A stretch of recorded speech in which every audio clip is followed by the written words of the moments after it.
What's up, people? Welcome to another edition of the New Breed Podcast, the world's best music podcast show, what have you, talking about everything brutal, new death, hard, slam, grind, thrash, core, metal. I didn't miss a genre there. I am one half of your hosting duo, Jay Horsecow. With me, I have my partner in crime, the notorious TIM, Tim Anderson.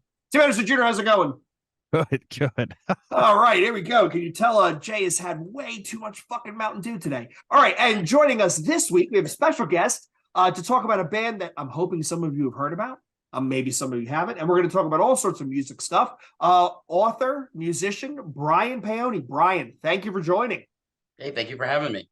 We are stoked. So for those of you listening, Brian wrote a book that I didn't even know existed until about, I think, a month and a half ago. And I immediately went out and bought it. And the title of the book is Dreams Are Unfinished Thoughts.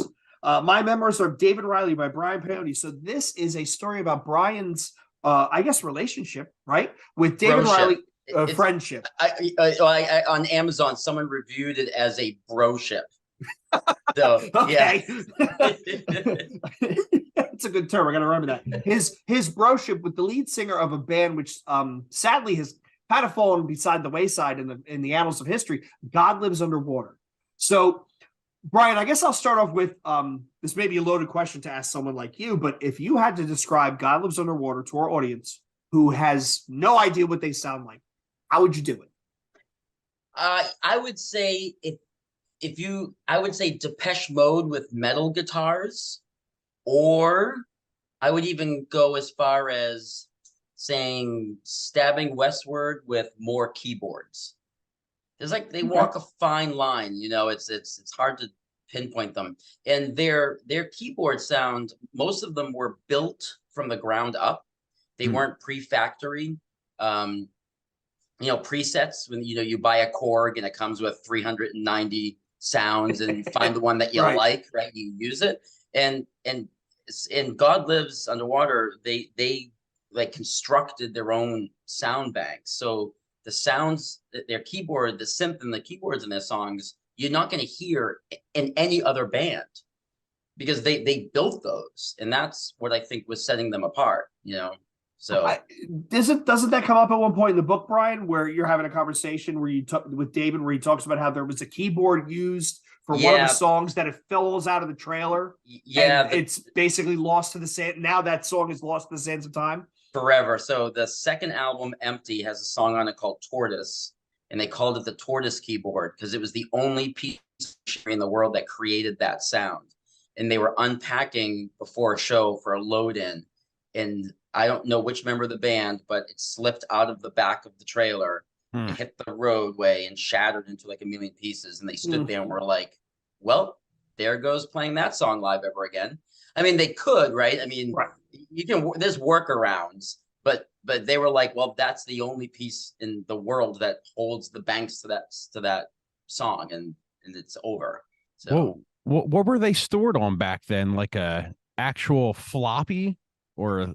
That's a good question. There's an interview that David did that I transcribed and put word for word in the book, where the person who's interviewing him asks him that question, and he kind of goes into where they stored their sounds. Even though I am a musician at heart, I'm not very tech savvy when it comes to synths and stuff. So some of the terminology he was using kind of went over my head. And even though it's in the book, I was kind of copy and pasting an interview that had happened, right? So I wasn't expounding on those words, but there was some of it that was backed up on some hard drives that they could interchange in and out of some of the synths. But for some reason, what they called the Tortoise keyboard, it was all internal memory banks. Gotcha. So when it fell and broke, when the hard drive shattered, it was gone. There was no backup anywhere. Gotcha. Yeah, and from what I remember from the interview about that keyboard, it was built by them using like Frankenstein pieces of older synths that like back from the 80s, because they wanted that 80s sound. And so it was before you could save shit and then, plug it into another synth or trigger and have it work correctly. So unfortunately, that's like the one keyboard in existence that they had, and it fell out of the trailer. These days you could use some backing tracks for that. Just take it right off the record. Right. Yeah, right. Oh, I know. I'm sure of, like, if they were still around and David hadn't passed, and they could have gone to the studio and got the masters from the record and isolated that track, and then boom, got Yeah. the backing track. But we're talking about 96, 97, where that was still viable, but they just were like, well, the keyboard's broke. So there is definitely some of our listening and watching audience going right now. What do you mean it was stored on the instrument and you didn't have like removable? Like there's obviously some of our fans are like, wait a minute, what? How old are these guys? What is this, like Jimmy Page and Robert Plant and shit? It's just kind of amusing. So so Brian, your book is an interesting story because and for those that haven't read it, starts out with Brian as a fan of this band, and it goes through the journey of you becoming friends with them, friends with David, the ups and downs of God Lives Underwater, the eventual dissolution. You were running point on David doing a solo show, and you were involved with him almost like like a bromance, not a bromance, but what was the term we used? Broship. And it was, I mean, it was really a cool story to read because and Tim, I'll lend you my copy next time I see you. It really is just you were hanging out outside the venue trying to meet the band and tell them you were big fans, and then fast forward a couple years later and the dude is actually sleeping on your floor. Right. Yeah, it happened fast. And I think I can only assume and kind of put the missing pieces together that what was happening in David's head, right? Because I can't ask him now because he's gone. So I can only use the way he treated me to piece it together. But I honestly feel that because he got addicted to drugs, right? He became a heroin junkie, which is public knowledge. I'm not revealing anything that the family doesn't want to know or anything that this is. But I was in the music scene heavily, especially in the industrial scene heavily, right? And I was also in an industrial metal band myself. So I kind of knew the culture a bit, but I also had never done a drug in my life. So he looked at me as like a safe place because most of his other friends, if he was trying to detox or come down, he would go hang out at people's houses and there would be someone who would come over with some drugs. And next thing you know, he's doing drugs again, where I was kind of isolated. And I don't know if that's why our friendship blossomed the way it did, because there was never pressure when he came over. There was, he never knew I was going to be trying to get him to do, a line or anything because I didn't have that. I didn't do it myself,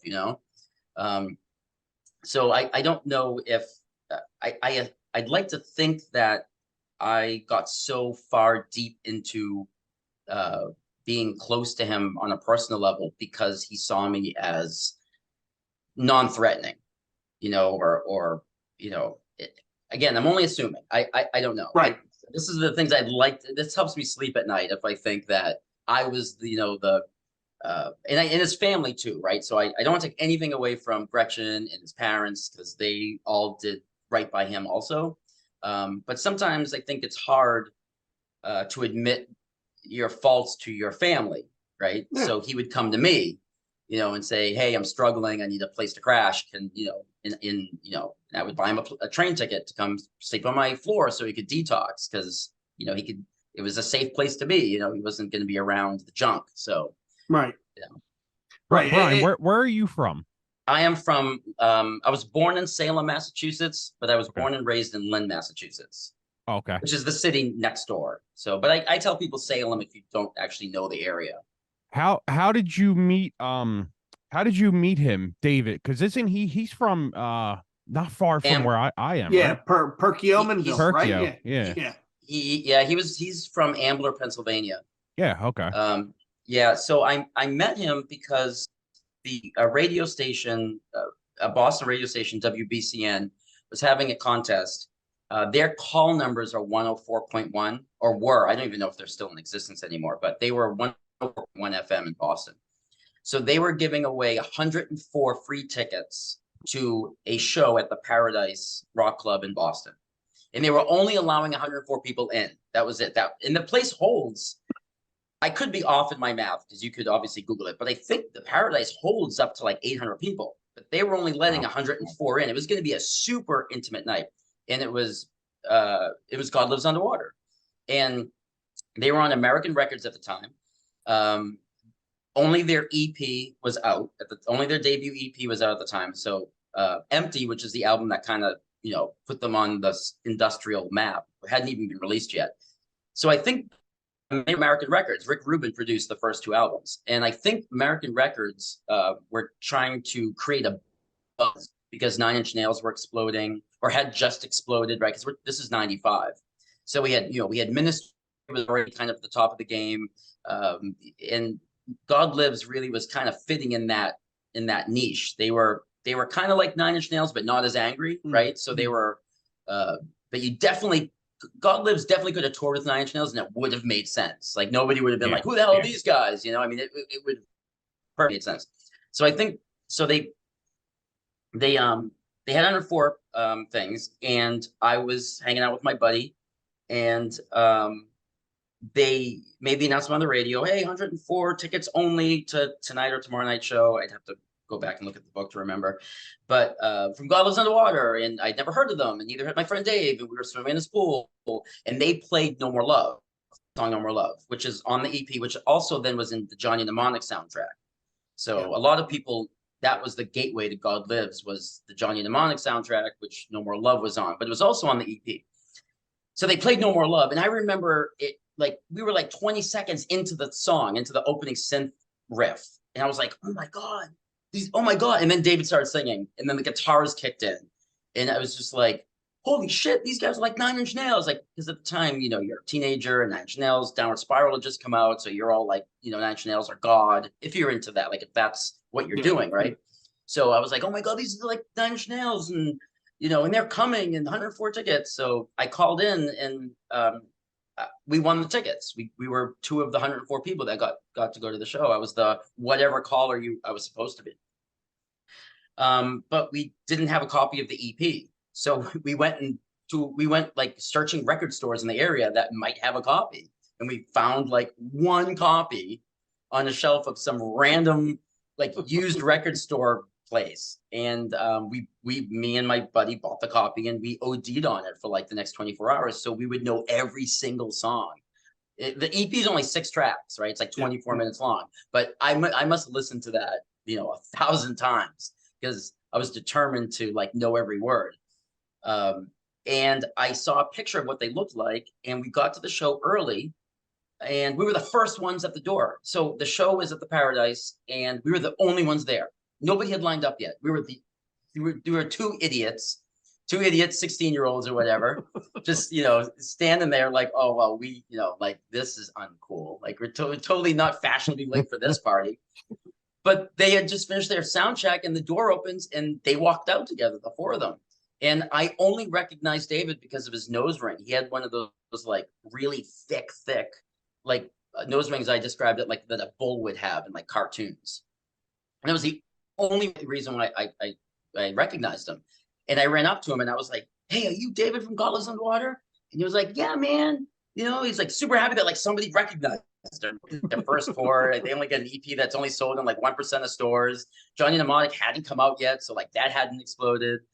And he was like really, really psyched that like someone had recognized him and was able to put a name to a face in the band. And then when we got let in, we went right to the barrier, and I was underneath his microphone. This is gonna make me sound like such a fanboy. Gosh, it's like, well, this is embarrassing to like recount, because now I look back and I'm like, "Oh my God, you're huge." But I was under the microphone. I made sure that I screamed every word back to them, right? I just wanted them to know that like I knew, I wanted, because the other 100 people in the crowd who had won tickets were just there because it was like a show, and they were more interested in drinking at the bar.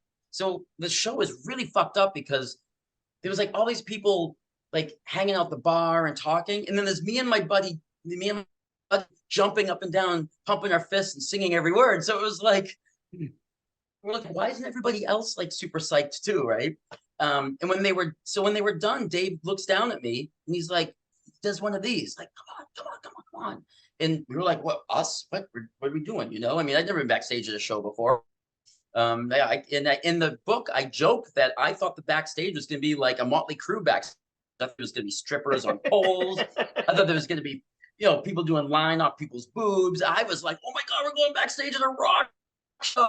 Yeah, that was super disappointing. They were all on couches drinking like Mountain Dew. Just like, it was like, it was like, I was like, oh man, but we got backstage and David noticed that we were jumping around singing the songs. And then we helped them load their gear. Like we stayed so long that when it was time for the club to kick them out, we started carrying gear. Like we were carrying drum sets and amp. We were pushing shit to the trailer and loading.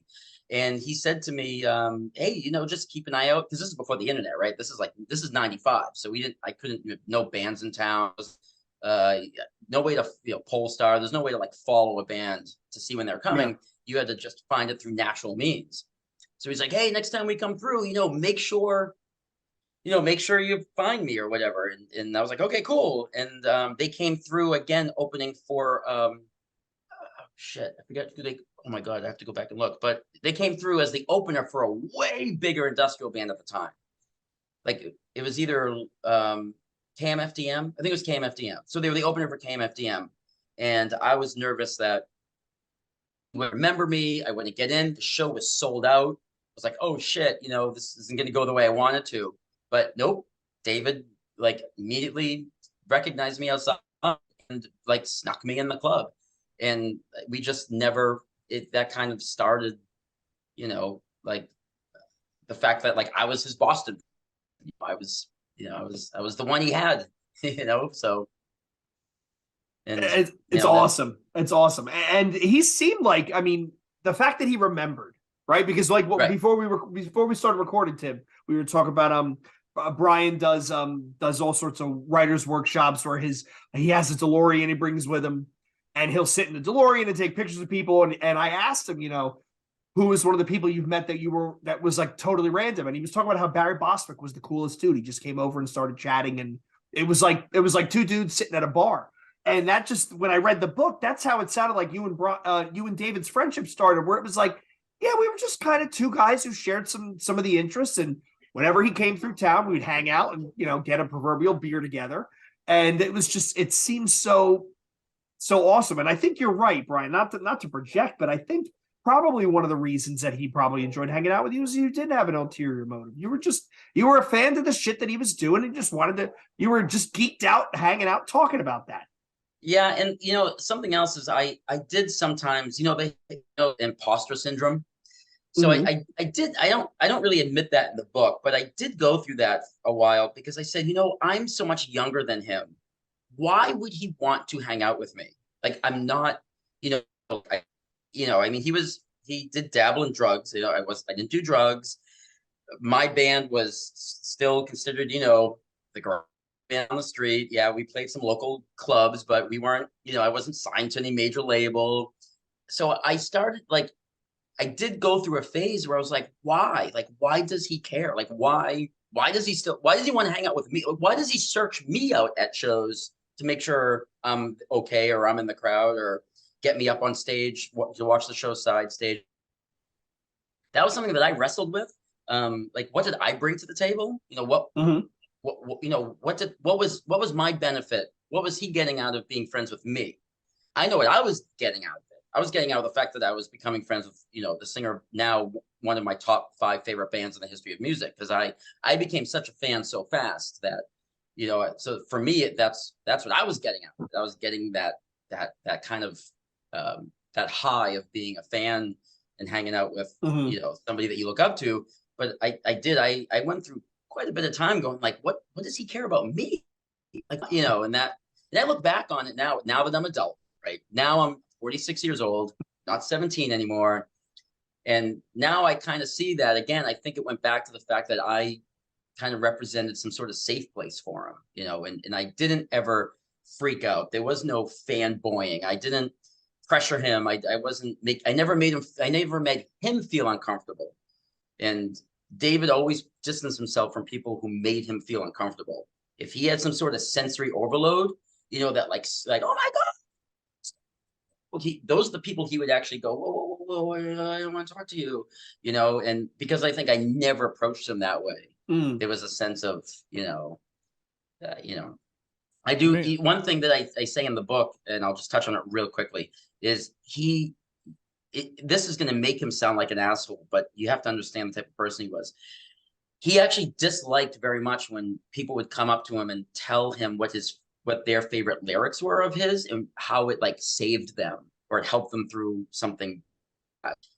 We all have those bands and those songs that we look back on in our life and be like, oh my God, I never would have made it through if I didn't have that album. I never would have made it through this if I didn't have this band's songs, right?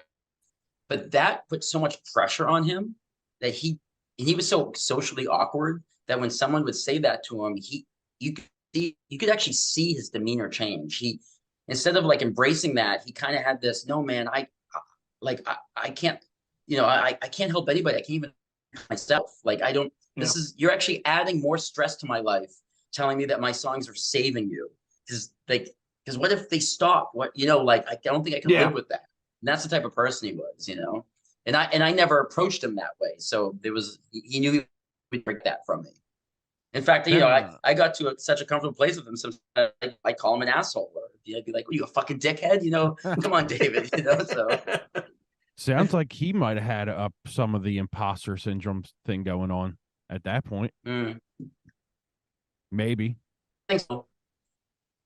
Yeah, looking back, I think so. I know he idolized a lot of the bands in the genre who were making it in better than his band was, than God Lives was. And I think he went through some times where he thought that he had no business even being, you know, part of that crew. Yeah. You know, he always doubted his talent and his songwriting stuff, you know. Well, which is a shame because, I mean, Empty is fantastic. Life in the So-Called Space Age is fantastic. I mean, reading this book, I went back through, man, some memories. What was it, Huh Magazine? Yeah, Huh Magazine. I completely forgot that thing existed. Yeah, I loved Huh Magazine. I read it in the book and I went, shit, that's how I found this band, because a good buddy of mine who has the antithetical music taste that I have now, which is so funny that I still mention him. He handed me the magazine. He's like, yo, check these guys out. We got to go get this EP, get in the car. But it was, man, I didn't even know this thing existed. It's not going to show up. I didn't even know this existed until you mentioned it in the book. And I was all over freaking eBay trying to find it, because I couldn't even find it on Soulseek. And I was like, okay, I gotta buy it. But yeah, it's a really, really interesting, fascinating story how you and him became really good friends, and you were with them through the rise. I mean, the tour with Space Hog, where they got kicked off because they were out drawing, which makes literally no sense. Wow. I know. Again, I don't want to speak ill of anybody or anything, right? That's the type of person I am. I'm pretty diplomatic, but yeah, Space Hog kicked them off the tour because Space Hog was headlining, God Lives was opening, and the place was empty because people were coming to see God Lives and then leaving because they didn't care about Space Hog. It was just, it was not a very good match on a bill. That doesn't mean that Space Hog doesn't have you know, their own good fans. It was that I think it was a poorly placed bill, and God Lives at the time was rising. Space Hog had kind of plateaued. And when God Lives wanted to flip-flop and start headlining, Space Hog was like, they kicked them off the tour. Which is insane. You let them headline because you're getting paid regardless. You know? So let me tell you, I want to shift genres real quickly and tell you about how different scenes treat bands, right? So there's a band called Sparta, who was a break off from At the Drive-In. Yep. And there's a band called Thursday. And Sparta was headlining the tour on their first album, Wiretap Scars, and Thursday was the opener. And Thursday, they started to see that more kids were coming to see Thursday's set than Sparta's set. And Sparta, halfway through the tour, actually were the ones who initiated asking if they would want to flip-flop their slot. They gave their headlining slot because they're like, kids are coming to see you. And they were smart enough to go, if we go on before you, that means that more people are going to watch us who don't know who we are. Exactly. Right. That was, Mhm. and I remember when I heard that happened, and it was one of those moments where it was like, that's good business sense. Yeah. That's not being on your high horse. That's good business moves. I don't, but Space Hog didn't look at it that way. Their egos got bruised. That these people were, jerking off with their keyboards on stage, and more people will come in to see that. So, Tim, I forget what other show we talked about? I saw, and I have big respect for bands that take out a younger band, that there's a chance that this younger band blows them off the stage, right? Like, right. I have the ultimate respect for that, because that's a baller move, because that's going to force you to play better. And I tell this story all the time. I saw Every Time I Die, one of their last tours, where they took out Knocked Loose. And this is when Knocked Loose was the big thing. And it was jam-packed for Knocked Loose. And then Every Time I Die came on, and there was still about half the room left. And Right. they well, come they out. still have a fan. They still have a fan base, Yeah. no matter what. And they did like 5 or 6 songs, and Keith is a wise ass who's like, "Yeah, I want to thank all of you for coming to the Knock Loose show and sticking around long enough to see us. I mean, hopefully we'll make some new fans." Like, he made a joke about it, but I mean, that's the right way to approach it, right? And Jamie Josta said it in one of those stupid interviews he did, where he's like, "Look, we're the headliner, we're getting paid regardless. I mean, you want to leave before us, that's fine. Then do your thing." Well, look, I mean, if you think about it, you're gonna always, if you're that band that got pissed about it, you're always remembered for that now. Because look, it's 2023, we're talking about it right now. You know right. what I mean? And now when I think of Space Hog, it's In the Meantime, and them kicking God Lives Underwater off a tour because they outdrew them. It's like, it's totally nuts. But yeah, I think a band should take somebody out who's gonna give you a run for their money. Right. So and I agree with that. So like, I'm a big pool player, right? At billiards, and I always like playing against somebody who's better than me, because I'll never get better if I'm not playing against somebody who's gonna hand my ass to me at the end of the game. And I think all art kind of follows that, right? I mean, you want to play with a band. When I was in touring bands, we loved sharing the stage with bands who are just as energetic, push the envelope just as much, because it makes you not fall asleep. Because we would be like, oh fuck, like we got to go out there and jump twice as high, run twice as fast across that stage, because those dudes owned it, and now we got to go out and do our own thing. We can't fall asleep behind the wheel. And there was I think there were just some bands who they just want the accolades to come to them without having to push forward in work. And Space Hog, again, I don't want to talk shit in case any this gets back to any of them, but they couldn't handle it and they kicked them off the tour. It makes less than no sense to me. I mean, some of the best shows I've seen is where you have an up and coming band they have an established band as direct support, and then they get 2 younger bands who are going to push it, right? I mean, last time I saw Harm's Way, they had Ringworm as direct support, right? Who are probably old enough to be some of those guys in Harm's Way's dads, right? And then the other 2 support was Baltimore's Queensway and Vane. So they brought out young bands that were going to, that whole set, everybody was like, yo, we're here to put on a good time. It says something. It says something about the integrity of the artist. I remember David telling me, I did not see these shows because these happened away from New England.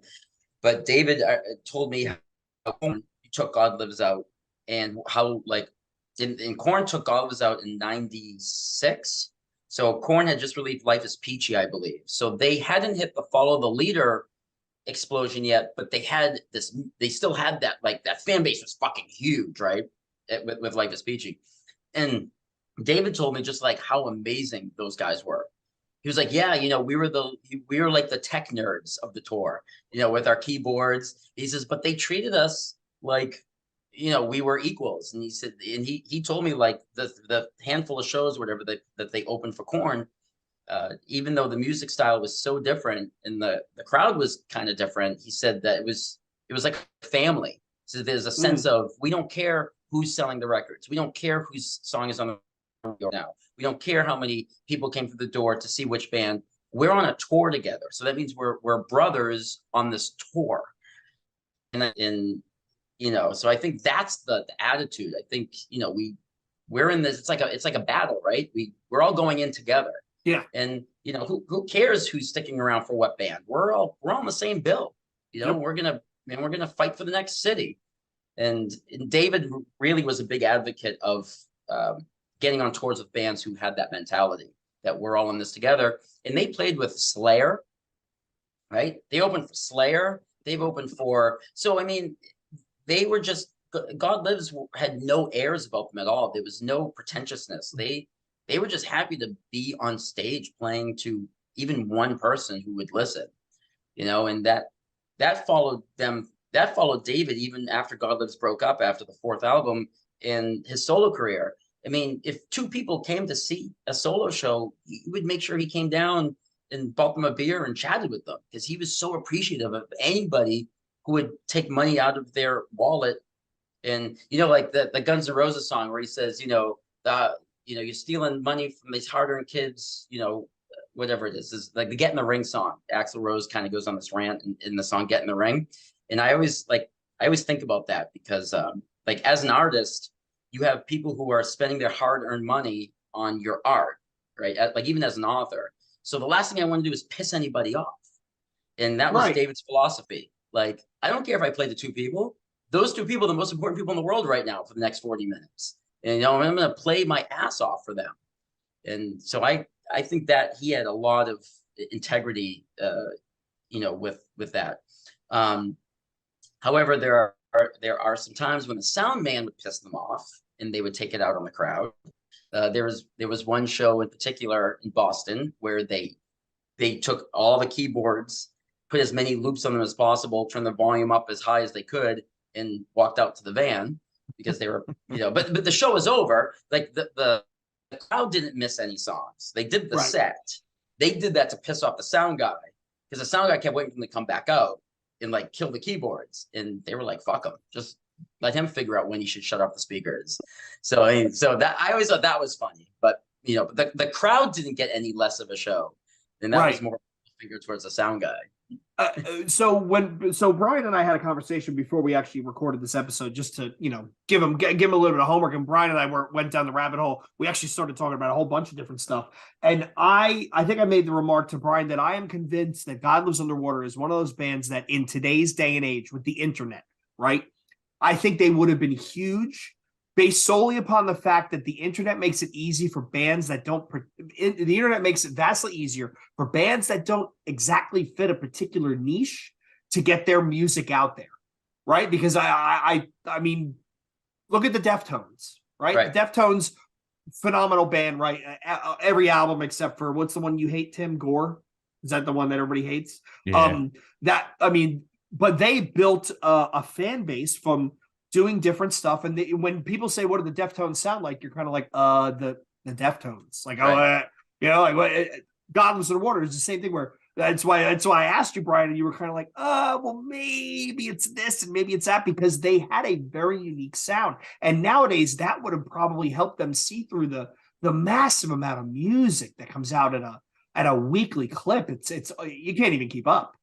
Yeah. I keep waiting for somebody to sound like God Lives Underwater's keyboard sound. And I think because they didn't use pre-programmed banks in their songs, that you will never find anybody who sounds like them. You know, and that doesn't mean that they're like geniuses. It just means that they created all their keyboard songs. So, you know, it's funny. This is I'm gonna reference two artists right now real quick. Gary Newman, who I love Gary Newman. I'm going to see him live for the very first time in my life next month, so I'm like really excited. But I love Gary Newman. Respect him for what he's done in the industrial and electronic world, right? But there's an album from the 80s, late 80s, where the sounds he's using on almost every song, I had on my Korg in my bedroom in the early 90s, like when I was fucking around writing songs. Like I just knew that he like did, and it was like, that sounds cool. We're gonna put this on the album, and just started pressing keys. You know, like, and then there's a band called Babylon Zoo from the UK, industrial band. And again, not a single note of keyboard or synth was built by them. Everything you could is a patch that you could find that comes from any keyboard anywhere, right? It sounded cool at the time, but now when you listen to it, it's dated because like, oh my God, I know that's setting 36. Like I even remember the number of the keyboard sound they're using on this keyboard. And God Lives, like they didn't do that. They didn't use any store-bought pre-programmed sounds. You know, they went out and sampled stuff in the wild, or they recorded and plugged in, recorded tape, manipulated it, put it, you know, and then put into a keyboard, use the pitch shifter, use the whatever, and manipulate the sound. So all of a sudden, like it's theirs. And that's why for anybody listening or watching this podcast, God Lives Underwater, whether you like that style of music or not, you will not find another band who has that tone because they created it, right? They created the tone of their songs. And it's weird because sometimes I would think about it, and the name of the band, God Lives Underwater, is such an odd name. But if you listen to their songs, all their keyboard synths, at least in the EP and Empty, sound like keyboard riffs coming from underwater. They have this like bubbly sound a lot, like, and it sounds like shit's coming up from the depths of something. It's really weird how their name almost sounds like what the keyboard sound. You know, I know we got into Life in So-Called Space Age, and that was kind of more a little bit more I don't know, almost approachable almost. Yeah, approachable. You know, it was funny because I was talking to a friend one day about that album, who's a big God Lives Underwater fan. And I made the comment that there was no guitars on that album. And my buddy Dan was like, oh my God, you're right. That's why you're right. There's no, but you don't notice there's no guitars on the album because so many of the keyboard riffs on that record are heavy. And when you realize that none of that's actually coming from like guitar being plugged into an amp, that all came from like synthesized guitar stuff. Like, holy shit, they wrote a rock album with no real guitars. Like, oh my God, you know? But they were so good at fooling you, you know, into being like, you know, a semi-industrial metal band where the guitars weren't the predominant instrument, you know? Like Ministry, you take the guitars out of any Ministry album from Psalm 69 on, and, you know, it probably still have some cool songs, but you're going to notice that the guitars are missing, right? Yeah. And God Lives was really great at removing guitars, and you didn't notice that it's still not a heavy song anymore, you know? So let me ask you, Brian, you said you're always listening for another band to sound of this nature, right? You're waiting for the next one. In your experience, who has come closest? Is there any band that came close where you said almost but not quite? Skold's debut solo album, Tim Skold. Okay. He was a guitarist for Marilyn Manson for a while. He was the guitarist for KMFDM for a while. Yeah.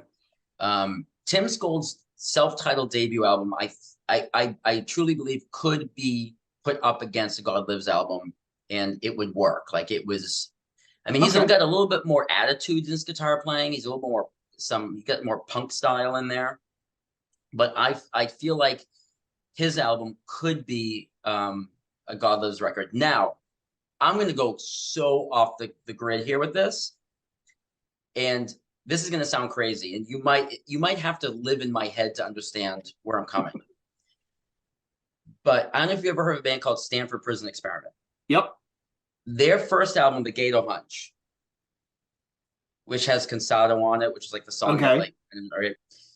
That album to me could have been a God Lives album if there was like slightly more keyboard. I got to go back and listen to that because I haven't heard I haven't even heard the name, the Stanford Prison Experiment, in ages. Okay. See, you bring me on the show, and I'm going to throw some really weird shit at you. So if you listen to Empty and go right into Stanford Prison Experiment, that album, and you kind of envision a little bit more keyboards in it, the attitude, the tone, the staccato, the kind of iambic pentameter of the vocals, it's all very similar. In fact, the reason why I say this is because I found Stanford Prison Experiment because WFNX in Boston played Cansado on the radio. I had never heard Stanford Prison Experiment, and I thought it was a New God Lives Underwater song. Right? It fooled me. And I messaged David, and I was like, he's like, no, that's not us at all. I do know what you're talking about. But so and then I bought the album, and I was like, oh my God, like they're like a punk post-hardcore band that could be an industrial band if they had more keyboards in their songs. So that is, I would never have put that together, but I'm definitely going to listen to that right after this, because now you really have piqued my curiosity. My little brother was a big, my little brother was a big fan. We shared the same music taste. I sadly never got to see God Lives Underwater live. He saw them with somebody at, I think it was Coney Island High in New York. I played there and with my bands. It's funny. Oh, I do want to talk about music. Coney Island High, but it was not on Coney Island, and it wasn't a high school. It was right. a hovel. Yeah. It was a hovel. Yeah. And I think a fight broke out, and they only lasted 5 songs. And they got off the stage because the fight broke out. And funnily enough, the fight that broke out was one of my best friends was there with my brother, and he got punched in the face by some random dude. So I'm like, the whole story is kind of wild. But I do want to ask about that, Brian. So you had a musical career too as well, right? I mean, you've done some punk stuff, some industrial stuff. Can we talk a little bit about that? So like, what are you doing anything these days? Has that ship has sailed and you're concentrating on writing? What's going on? So it's interesting you ask if that ship has sailed. I'll kind of crawl up to that. So the first band I was ever in was an industrial band called Yellow Number One. We put out 2 albums, and the goal of that band was to sound like Mr. Bungle meets Flock of Seagulls. I don't know. Like, let's do like silly synth pop, and let's do some weird avant-garde like time changes and stuff, right? So we opened for Godsmack. That's kind of like one of our biggest claims to fame. So we put out 2 records, and when I was in that band, there was a band in the area being formed called Dropkick Jesus. And it was a hardcore band. We were together for 5 years. We also put out 2 albums. But we got to tour with Vision of Disorder, Will Haven, Bile, Crisis, Clay People. So basically you toured with the Mortal Kombat soundtrack, basically. Yeah, right. Yeah. Sam Blackchurch, Scissor Fight Tree, Propane, Crowbar. I could just list all these people that we toured with, but that was the genre we were in. And I was the singer. And we broke up in 2001. And then myself and the bass player from Dropkick Jesus started a new band called The Grave Machine, which would be my 3rd band. We put out 1 album. And our idea for that was, let's make an industrial metal band so focused around horror movies. So we were very much, we wanted us to be like a Neurosis meets Mind's Terrible Thing to Taste Ministry meets Pink Floyd. So there was a lot of samples. We took samples from like Pit and the Pendulum, the movie May, War of the Worlds, Amityville Horror. So all of our songs were very horror steeped, very, I don't know if you know Mind's Terrible Thing to Taste, but there's a song on the album called The Dream Song. Yep. That's like my bass player's blueprint for that band. Okay. If you took, basically it would be like if you took the Dream Song by Ministry and let Neurosis cover it, that's what we wanted to sound like, right?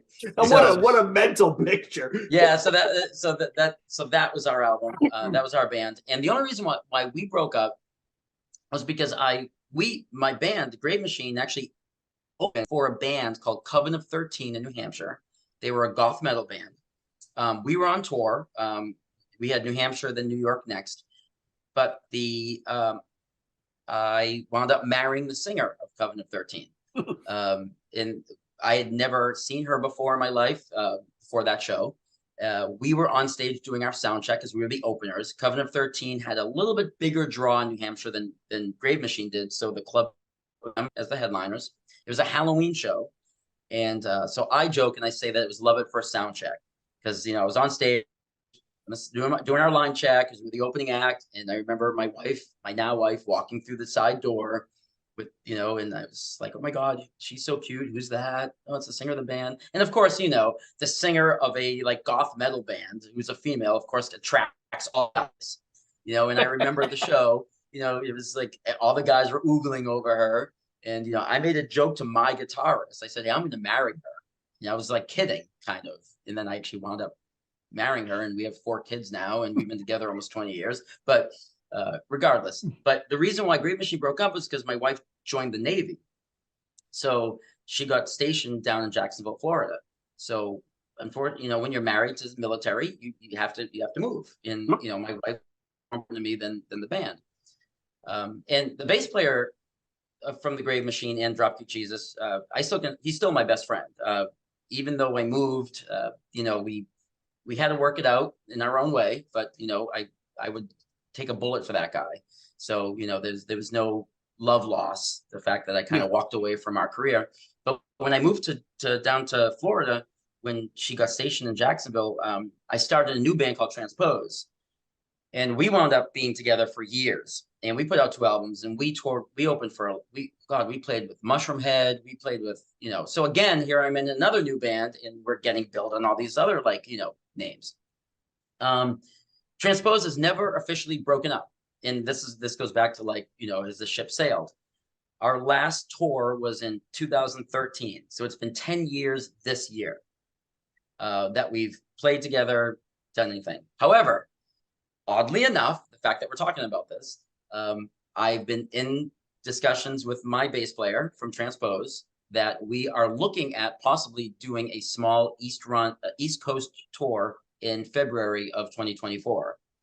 If it goes well, you know, we're going to open up the discussions for, you know, do we put this thing back together? Do we, you know, is there a 3rd album in our works? You know, because music is such a part of my bloodstream that I don't know if, you know, the ship will ever sail. Right.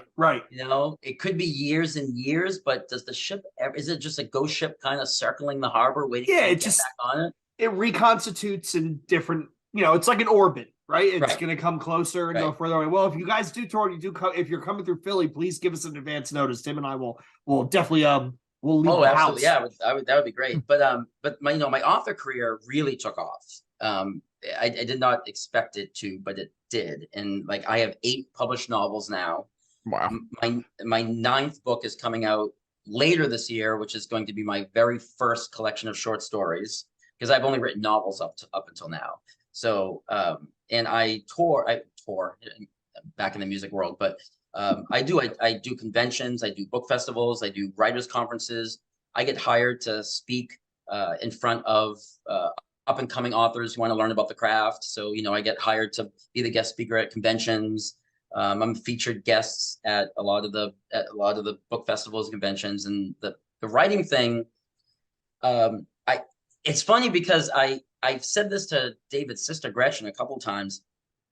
I said, you know, I'd always wanted to be an author. That was kind of like my dream. When I was a kid, if you asked me when I was a kid, what do you want to be when you grow up? I would have given you 3 things immediately without thinking. I would have said, I want to be an author like Stephen King, because he was like my hero. I want to be in a super rock band, you know, where I'm a superstar, and I want to be a police officer. Like, that was the 3 things I would list off without even thinking about it. I want to be an author, a singer, and a police officer. And the author thing, I always felt was always going to be like the back burner, and the music world was going to be my ticket to fame. I always thought I was going to be the famous singer, right? That's really I mean, if you read the book, so much of my side stories are around my music, not like my writing. I just like, because to me, the music was always the big thing. But so David dying, which up until David's death, I had never written a book. I had only written short stories. I had written I had been writing short stories for years, and I'd always one day wanted to be an author, like a novelist. And I'd never written a novel before. And I talk about this in the book a little bit. When he died, I didn't know where to put the grief. Like, I didn't know how to plug in. It was such a weird time for me with his death, because you know, it's not like I grew up with the guy. I didn't live next door to him. We were so close, but it was at such a distance of space. And I got really, you know, if we're gonna like drop the curtain and kind of go honest here in the show, I really started drinking way too much. I started You know, again, like I've never done drugs, but I turned to alcohol pretty bad. I didn't know what to do. And Right. and I made some really, I went down some dark roads. And that's gonna sound weird. You can be like, oh my God, you know, you didn't really know this guy that you know is like he's just a singer of a band. But I spent so much time trying to get him clean and keep him clean that I felt like a failure after 11 years of friendship. So I didn't know what to do with those emotions. Like I didn't know what is, you know, it was kind of like a power line that's been cut, that's on the ground. You know, you see them do this. Yep. And people are, you know, you don't know how to grab the power line, and you're afraid if you do grab it, you're gonna get shocked. So I floundered for a while, and in a very unhealthy way when he died, because I was questioning, could I have done more, you know? And my roommate at the time, I was engaged to my wife at the time. Me and Stephanie were engaged.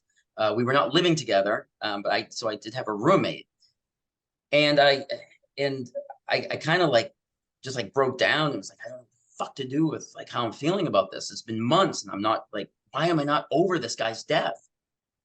She's like, you're a writer. Why don't you just write about it? Just write about it. Like, I can't believe you haven't thought of this yet. Like, what are you, an idiot? Like McFly, you know? And so I started writing, and as I wrote, it was therapeutic. And then I said, I wonder how many other people in the world are God Lives Underwater fans who might want to know a different side of him, might want to know the circumstances around his death, might, you know, want to know what someone like me went through after he died. And it wound up turning into my first honest to God novel. So I published it, and it just fucking exploded.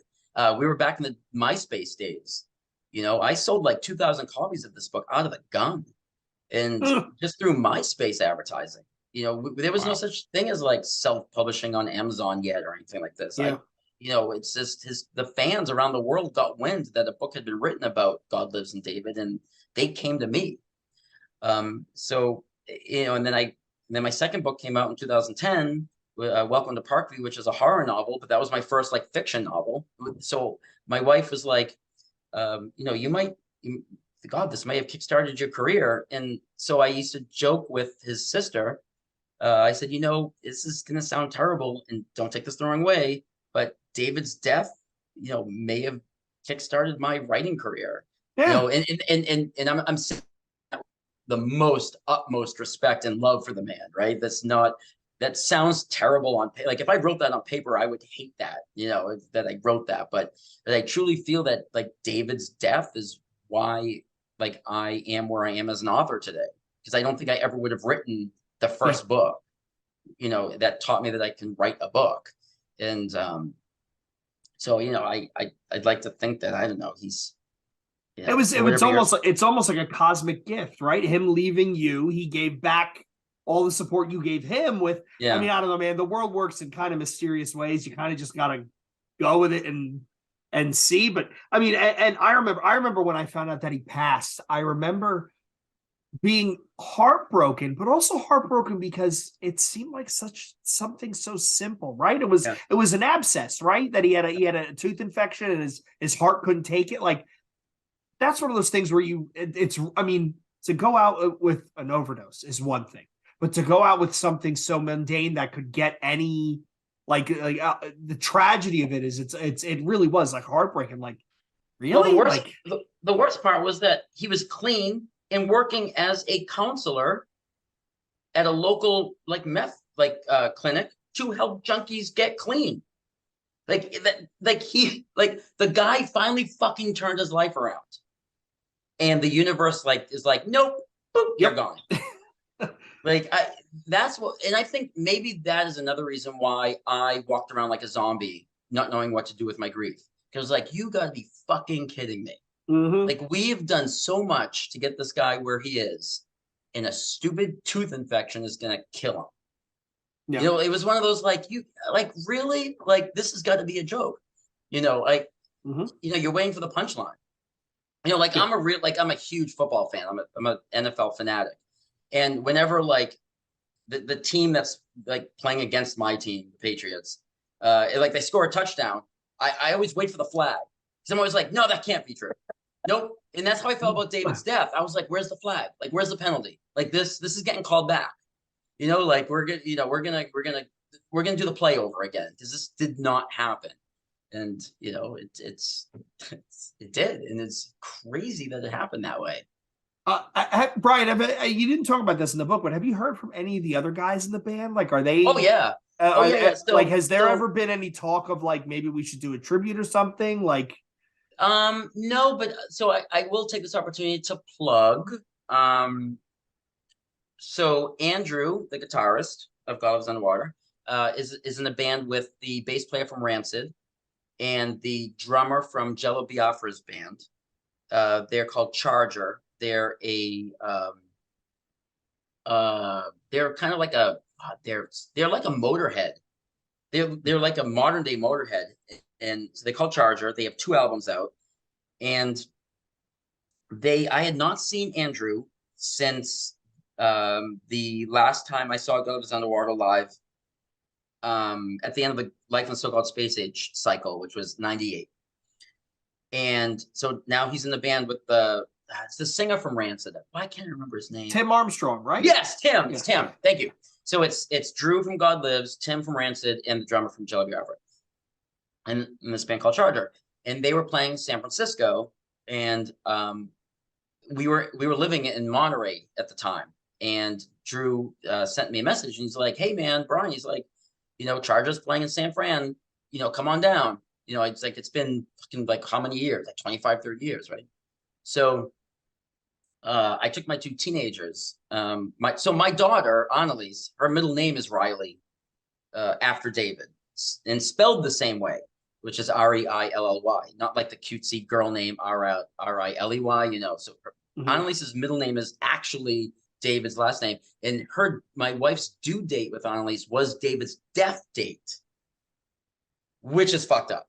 Wow. Right? It's, again, like serendipity, like in the universe is all working. So when we found out that my wife's due date was the anniversary of David's death date, Stephanie was like, "Well, you know what? Let's make Annalise's middle." We already picked her first name.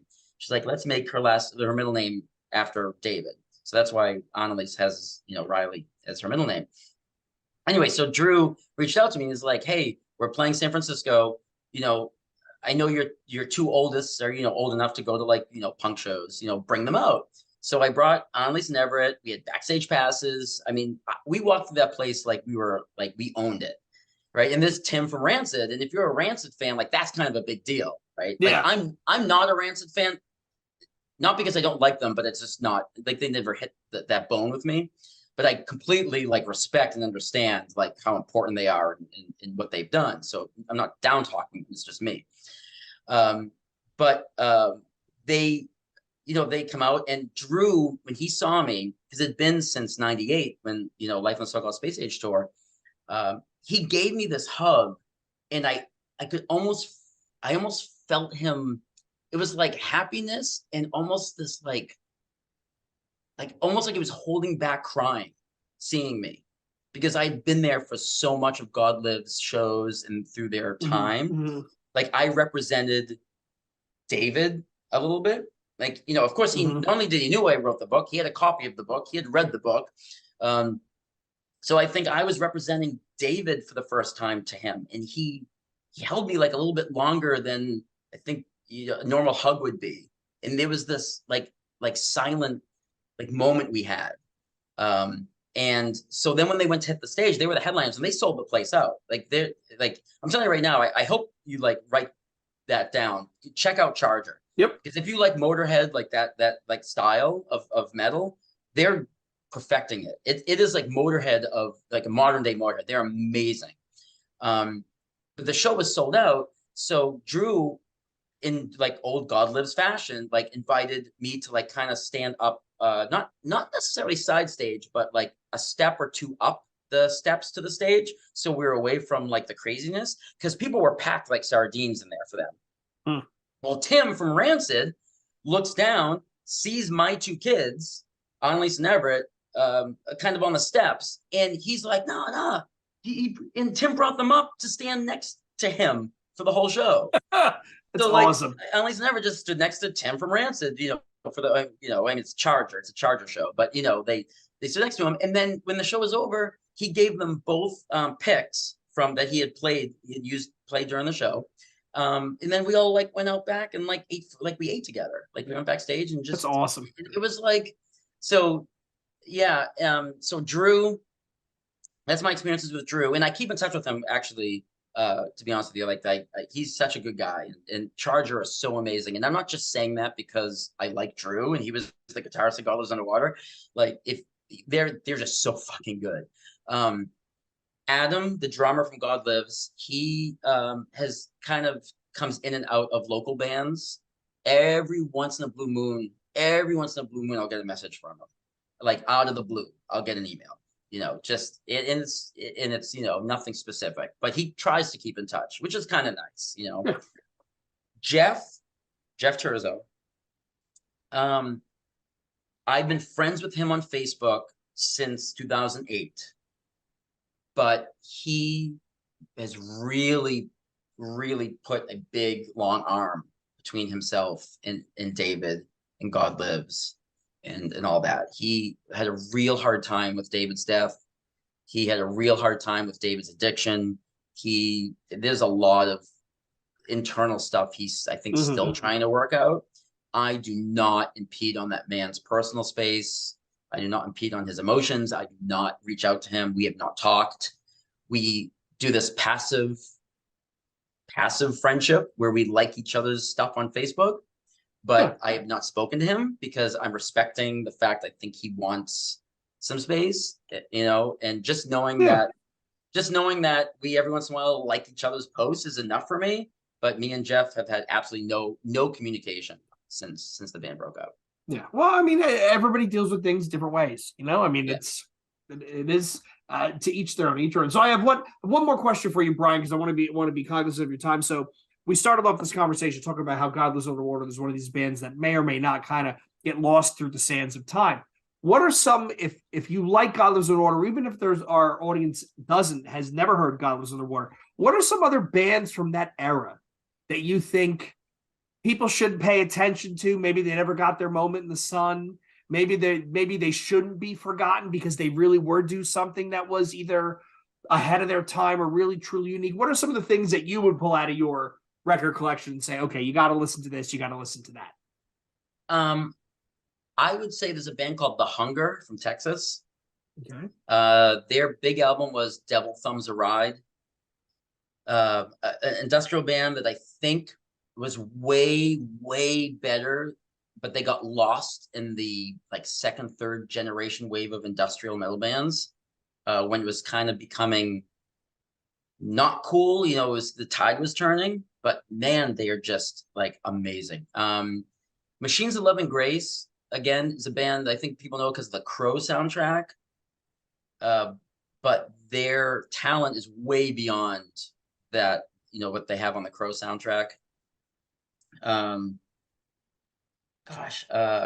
we're talking about bands that people wouldn't normally know, right? Acumen Nation. There's a band called Acumen Nation that were signed by Invisible Records, Martin Atkins' label, and they're absolutely phenomenal. It blows my mind that those guys didn't they were like Pitch Shifter, Static X, Powerman 5000E, but I don't know, not as gimmicky. I don't. Yeah. No, Pitch Shifter's not gimmicky, so remove them, take them out of the mix because I love Pitch Shifter. I would go to bat. I'm a big fan. Big fan. Yeah, I would go to bat for John any day. So I take them out of what I'm saying. But they were less I know Acumen Nation were doing their own punk thing with industrial. They're almost like a punk industrial band. Okay. Kind of if the Sex Pistols had found programming, that's kind of Acumen Nation. So so yeah, that's I think that's where I would go down. Okay, good. Some good obscure picks there. We have some crate diving to do. If it's not on streaming, Tim and I will be scrolling Spotify, and we fell in with a Discord group of a bunch of I don't want to insult them and call them kids, but they are kids. They're all in their early 20s who relish the fact that if you can send them something that they can't find online, they will attack it with reckless abandon. And I will just mention, like, hey, there's a band from San Diego called Tribal Disco Noise. I'm trying to find that first LP. Somebody will go diving somewhere and find it. So it's almost like a challenge to send these That's kids, great. hey, try and find this kind of weird shit. So Brian, to wrap, if people want to get a copy of the book and check out some of your other books, your music, where do they go? Where do they find you? Sure. So if you want to check out any of my books are available in paperback, ebook, and audiobook worldwide. Everywhere books are sold. It doesn't if it sells an audiobook, if it sells an ebook, if it sells a paperback, it's there.